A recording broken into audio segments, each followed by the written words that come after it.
Iran controls access to the Strait of Hormuz, which means they control access to a major portion of the world's energy supply, which has completely reversed the power situation in the region. It's pretty much a disaster. The old status quo is gone. The whole thing, the whole enchilada is to some extent up for play.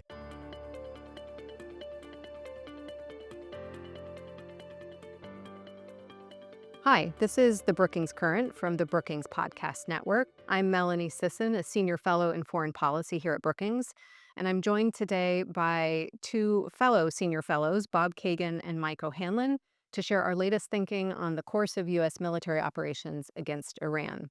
Where does the conflict stand? Has it weakened or strengthened America's hand in the region? And what are the global implications thus far? Bob, welcome to the Current. Thank you, Melanie. Mike, welcome to you as well. Hey, Melanie, thank you. So, Bob, you recently published an article in The Atlantic entitled Checkmate in Iran. The subtitle is Washington Can't Reverse or Control the Consequences of Losing This War, which says a lot, but I'm going to ask you to say even more. Tell us what you want to be sure that we remember from this article. Well, the most important thing is that as things currently stand, and I honestly don't see what the United States can now do to prevent this, Iran controls access to the Strait of Hormuz, which means they control access to a major portion of the world's energy supply, which means that they now have leverage that they can use both against countries in the region. With the rest of the world, we'll have to negotiate with Iran to determine what their oil and energy supplies are. And this just has completely reversed the power situation in the region and globally, because it means the significant diminishing of American influence in the region, the enhancement, obviously, of Iran's influence, and also Iran's good allies, who are China and Russia. So it's pretty much a disaster. And I'm glad we have Mike here, because I just don't see what military options, even if you wanted to pursue a military option, can accomplish the objective of opening the strait without causing immense and lasting damage in the region to oil infrastructure and other energy infrastructures.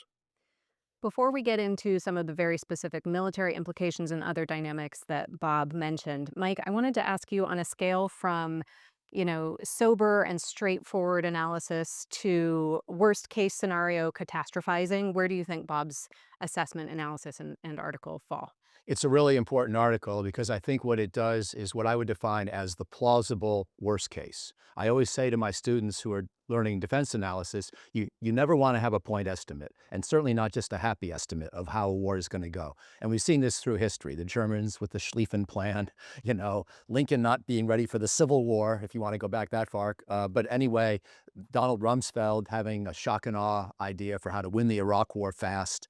And what President Trump did, with his optimism boosted sort of above even normal levels by the Venezuela raid, is to think this would go just the way he wanted. He fell in that long tradition of war planners thinking they could control everything and believing that the optimistic, happy outcome was the most likely, if not the inevitable one. What Bob's done is, and they should have asked him before, is to explain all the ways in which this can and maybe is going badly at a broader level. Not so much the military tactical level, but the broader level. And I think it's a very compelling, plausible worst case. I don't know that I am there with him on being quite as convinced that that's the likely case, but I certainly think that when you're establishing bounds in which to imagine where this could go, he is on a very reasonable place, unfortunate as that may be. And I wish I had more solid grounds to just flat out disagree. I don't. So I think he's not just catastrophizing, he's giving a plausible bad case of where this could go and maybe already is going. And Bob, you're very clear that you think either we have already lost or will ultimately lose. We've lost conflicts before. You highlight a few in your article, in fact, but you draw a comparison about sort of those conflicts, how much they would have affected the United States' overall standing in the world. So what was America's overall position in the world before Iran, and what does it look like to you right now?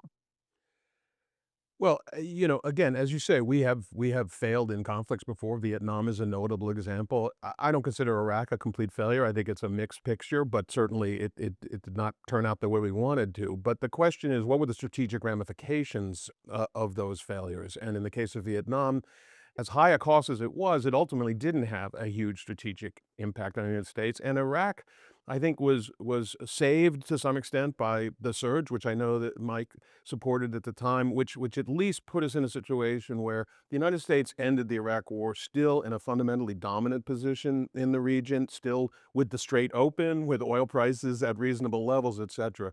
The difference here is that because I don't see a way for the United States to regain its position in the region, we really have lost uh, dominance in a critical part of the world. We've lost the ability to guarantee freedom of the waterways in a critical part of the world, which has all kinds of global ramifications, which I think will be very difficult to reverse. And, I don't think my argument is a worst case scenario. I think it is what the reality is. The reality is I do not see a military answer to our current problem, and which means that we have permanently, at least for the foreseeable future, given up our position in this vital part of the world. Why does the United States need to be dominant in this region? Well, it depends on what we think our interests are, and if you are truly pulling back within the Western Hemisphere and sort of returning the United States to where it was sometime in the 19th century, and you believe that it doesn't matter what happens out there in the world, in Europe or in Asia, which does seem to be Donald Trump's view, because he's pulling troops out of Europe, he's basically destroying our alliances, then I suppose it doesn't matter. And Donald Trump is constantly saying, that we don't need the oil from the region. But the truth is, I think we've learned, repeatedly throughout history that the United States cannot be secure simply in the Western Hemisphere, that our interests, our economic interests, our global interests in, values, which I think we do have real interests in. And fundamentally, at the end of the day, our strategic interests are fundamentally damaged in this situation. And I don't see a way to really repair it. So there are some very serious arguments out there about US engagement in the world as not necessarily being all or nothing. So not necessarily a full retrenchment to the Western Hemisphere, for example. And some of those arguments would be in favor of maintaining serious engagement in Europe and in Asia, but not in the Middle East. Mike, how would that argument strike you in light of what is happening in Iran now and in general in terms of America's strategic interests? Well, you could say the Middle East is third of three on the list, but that's not really a convincing argument that we can disengage because the region still matters a lot. You have countries that want nuclear weapons there. You have much of the world's oil and gas and fertilizer and helium supplies coming from that region. Somebody's got to make sure the economy works through that region. I may be slightly more willing than Bob to imagine a multinational coalition someday doing it, but I'm probably completely in his camp that that multinational coalition doesn't exist now. And the aspiration to get there is perhaps not going to be helped by this latest conflict. So I find his assessment that this has been more negative than positive correct. I'm still hopeful that there are a number of mitigating strategies we might employ that may leave us still maybe adversely affected by this conflict, but not quite as badly so as Bob assesses. For example, we could negotiate a deal with Iran, which has reasons that it wants this thing to end too. And that deal can include reopening the Strait of Hormuz and maybe tolerating some very low-level uranium enrichment. We could imagine over time building more pipeline across the Arabian Peninsula. That's an expensive proposition, but it takes away some of Iran's ability to kill 10 to 15% of the world's oil exports, which is what's basically happening now. And, I'm with Bob in underscoring the gravity of where we are. This thing could get worse before it gets better. Even if the shooting doesn't resume, the world's energy situation is going to get worse as this thing plays out into spring and summer, absent the negotiated strategy. And the pipelines can't help us in 2026. New pipelines can't help us in 2026 or 2027. So I see a number of possible mitigating strategies. I don't see a solution. I don't see a net positive. So in that sense, count me yet again in the Kagan camp.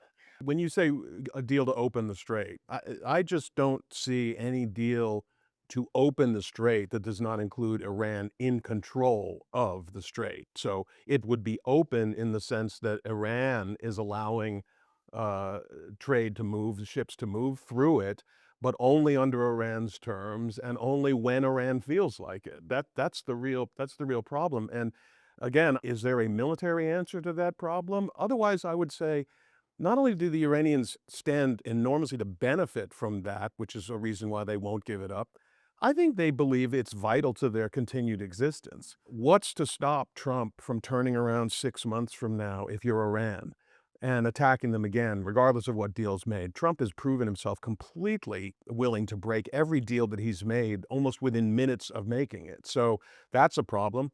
And what is to protect Iran from Israel should Israel decide, as I think they will many times, that they are unhappy about what Iran is doing and want to strike. So from Iran's point of view, I think control of the strait is an existential issue.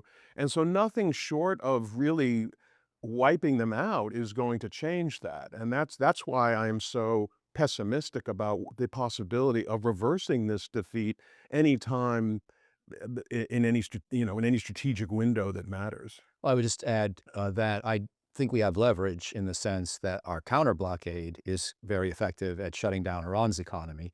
It doesn't change your assessment, but it does give us some reason to hope that we have some cards to play as well. But I agree with your bottom line about military options. And our colleague Caitlin Talmadge, who's written about demining in the Gulf for much of her career, it's a very daunting proposition, even when you're not getting shot at. And so, yeah, the notion that you are going to reopen the strait reliably in a way that makes everybody comfortable to go through there is a pretty daunting proposition. And I think if you were going to do it sort of robustly and impose that, among other things, you would need to have some American forces on the Iranian coastline along the Strait of Hormuz. So I think it's doable, but with a risk of hundreds or more of American casualties and a risk of thousands of troops being bogged down in Iran for a long time to And come. potential loss of warships in the process. I mean, the answer is, could the United States do this? Yes, but at any cost that we'd be willing to pay? That's kind of the question too, right? Right. But no, I was going to ask you to elaborate a little bit, Mike, on really what would the size of that kind of military operation be? What would it look like? How many ships? How many people? What would the potential cost be if you can give even a sort of very rough estimate based on prior such conflicts, even though there's not been exactly this before? I mean, the way I would ballpark it on the back of the envelope, which is often as the Pentagon goes through a million detailed calculations and often winds up with the same kind of answers as these back of the envelopes. Or if they think that they can be more precise, sometimes they're later proven wrong. But the way, if you're going to control a 50 to 100-mile coastline and not just be able to search for speedboats, but protect yourself, you're talking tens of thousands of troops. I mean, typically speaking, a brigade of several thousand is built to control 25-kilometer front ballpark, and that can change obviously depending on whether it's high-end combat or whether it's monitoring and searching for speedboats. But I think you're going to have several American brigades plus the support ashore, which means low tens of thousands of US troops in Iran. So, Bob, there's an alternative. One of them is that President Trump declares the war over and won, and we leave. What does it look like if he chooses that course of action? If I had to bet, I would say that's what he's going for. I think, there's talk he may decide to, like, invade Cuba now in order to distract attention from this. But by the way, predicting Donald Trump is not an easy thing to do, but I think his current position looks to me like he would like to walk away, and I think he'll say, "The straits is somebody else's problem. Let the Europeans open the strait. Let the Chinese open the strait. We're selling lots of oil from our ports," which is true, and I think he thinks he can walk away from it, and then then I guess it depends, and this is an issue that I don't understand well, which is, where does the price of oil settle in a situation of Iran controlling the strait? So Iran is demanding tolls, but also there's a constant threat of conflict, it seems to me, so you've got a huge insurance risk premium. So I don't know where oil settles if in the scenario, the end game being Iran is in control of the strait.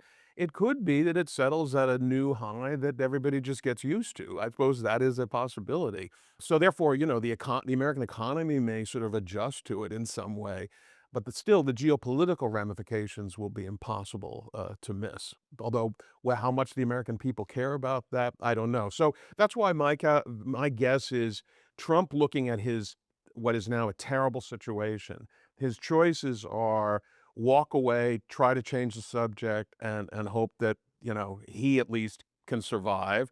The other is to engage in a much longer a rougher, more expensive, more dangerous war that can go on for possibly months if we're lucky.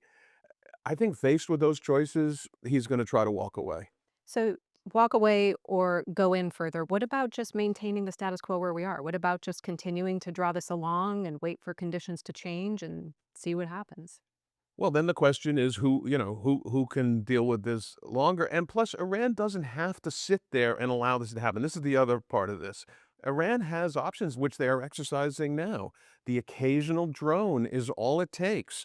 I mean, look at what happened in the last 2 days. By all accounts, I think from what I've picked up, the Israelis believed that Trump was going in. I saw Jack Keane, who's pretty well informed. He was out there saying Trump is going in. And then next thing we know, we get this Truth Social post where the emirs and everybody have asked him not to do this. Now, I don't know if there is any truth to this Truth Social post at all. I don't believe that we are now in the middle of serious negotiations.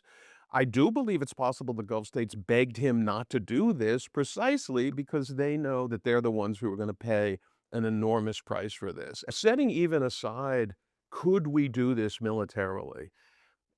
If even if we were to go in and do what Trump wants to do and take out their civilization and wipe them out, in the process, they have the capacity, again, as we said earlier, to do such lasting damage to the region's energy production that it could throw the world into an economic crisis that could last a decade. And I don't know how we prevent that from happening, even if we have the best planned military operation in the world. So, you've both been very clear about the amount of power that maintaining control over the strait has given to Iran. And my question is, why didn't Iran start exercising this kind of control earlier? In your Atlantic article, you put a very fine point on it, and you say that control of the strait makes Iran the key player in the region and one of the key players in the world. Why would they not have wanted to take that power earlier on? Well, I think this is a really interesting case study for political scientists out there to talk about deterrence and when you lose deterrence. Now, the interesting thing is, I believe, the reason the Iranians never did this in the 47 years in which they've been at war with us, according to the Trump administration, is that they knew that if they tried to do this, they would bring upon themselves precisely this devastating attack, probably from a multinational force, but certainly an unbelievably destructive attack. Who invites this kind of attack on themselves deliberately? And so that turned out to be the deterrent that prevented them from wanting to exercise a power which they theoretically had. Once we launched the attack and basically made it clear that our goal was their extermination, they no longer had any disincentive not to do everything they possibly could. So I think the only circumstances in which they could have controlled the strait is if we and the Israelis launched an attack that was basically designed to completely take them out. Even the tit for tat attacks that Israel and Iran had engaged in, that sometimes we in Iran had engaged in, didn't lead to this because they knew that our goal was not their ultimate extinction. But here we are, we kill the entire leadership, we make it clear we're trying to completely take them out. That is when then the deterrence broke down. We destroyed the deterrent effect ourselves. Mike, what do you make of that? Yeah, you've only got so many cards to play at a given moment or in any given overall situation. And we were in a situation of mutual deterrence. The Iranians were doing bad things with their nuclear program, but not racing for the bomb. They were doing bad things with their terrorism, but not launching attacks on American territory. So it's a fascinating study in sort of partial deterrence or deterrence along different rungs of a ladder, if you will. And we've just decided to go halfway up the ladder, and now the rules are different. The old status quo is gone, and no one's quite sure where it's headed. So again, I'm going to stay in the camp of uncertainty. Bob's in the camp of being a little bit more convinced that the outcome will be bad. I'm with him that it will be net negative. I still think there's a ton of uncertainty as to where we wind up, but the old rules are gone. The old status quo is gone. I think historians will say that the turning point was October 7th and the attack on Israel, because that changed Israel's risk calculus also, because Israel wasn't going to launch an attack on Iran absent a perception that their existence was at stake. And whether that is true or not, certainly October 7th completely changed Israel's calculus, which led them to be willing to attack Iran, which provided the opportunity for Trump. And, we were talking earlier, had Trump thought through Trump didn't think through anything. He saw a glittering prize. Bibi Netanyahu came to him and said, "You're going to go down in history as the person who got rid of this Iranian regime." And I'm sure Trump had visions of himself on Mount Rushmore, and he didn't think about day two. One of the long-term consequences of Iran maintaining control of the Strait, Bob, in your article, is that you foresee an expanding great power naval race. Mike, do you think of that as one of the possible, if not likely, outcomes of however this intervention concludes and whenever it concludes? Possibly, but I think the Chinese may also just decide this is a good part of the world to stay away from. They may exercise the discipline in keeping out of the Middle East militarily that we always say we want to impose on ourselves and fail to do. I don't know. I think, the Chinese obviously are going to get more ambitious as their navy becomes more capable, and they've already pushed out well into the Indian Ocean. So on balance, the trend's underway. I don't know how much this accelerates it. The Chinese may just have a good chuckle at our expense that this is yet one more example of the Americans being able to say they're a global power and yet constantly getting themselves into trouble with how they exercise that influence and not trying to compete with us precisely in that part of the world. But I'm much more worried about how they compete with us in the Western Pacific, and they're doing pretty well there. Well, the only reason I mention that is because even the Chinese have relied on the American guarantee of keeping the waterways open. Even the Chinese depended on the United States guaranteeing their energy supplies. I think that was always problematic from the Chinese point of view, but now that we've proven that we can't do it, and it won't be just the Chinese, the Japanese also have to be able to guarantee their own energy supplies. The Germans also have to be able to guarantee their own energy supplies. So to me, this is all part and parcel of the fact that we are moving into a multipolar world where every nation takes care of itself, which is going to lead to all kinds of arms races and conflicts in the future. So, actually, a few years ago, I heard you question whether there is such a thing as a post American world. You seem to have answered that question for yourself very clearly here. And you've identified that this adjustment, what we're seeing in Iran, is a global adjustment to a post American world that's accelerating. Our once dominant position is going away, and it's going to be the first of many casualties. So, if you were a betting man, what's the next casualty? Setting aside Iran, even before we got to Iran, as we talked about earlier, Trump is basically ending the American commitment to alliances in both Europe and Asia, which is therefore going to require those countries, those nations, to look after their own security, which is going to require them to engage in arms buildups like Germany is doing and like Japan is doing, which is going to bring back a lot of the old tensions in those regions, which led to repeated conflicts before the United States sort of put an end to them by inserting itself. If the United States comes back out, we're just heading back into a world that looks more like the 19th century or the early 20th century, which is one of repeated great power conflict. Mike, what is something that you're watching as a potential next casualty? Well, Bob has really provoked, as you know, this big question to be focused on at Brookings now in the years to come. What is the nature of the world order as of spring 2026? Where will it be come January 2029? And depending on what we think about that and what turns out to be the answer, what can we do next? So the whole thing, the whole enchilada is to some extent up for play. I'm still hopeful. Bob's heard me say this before that, 5 1/3 years now into the total 8 years of Trump, all of our alliances are weakened but intact. And therefore there's hope. But that's all I'm going to say. The strongest word I will use is hope, not optimism. Well, that's a fine place to end. I want to thank you both for coming in and having a terrific, if all too brief, conversation. And thank you all for listening or watching. You can learn more about these and other topics on our website, brookings.edu. My name is Melanie Sisson. And again, this is the Brookings Current. Thanks for joining us.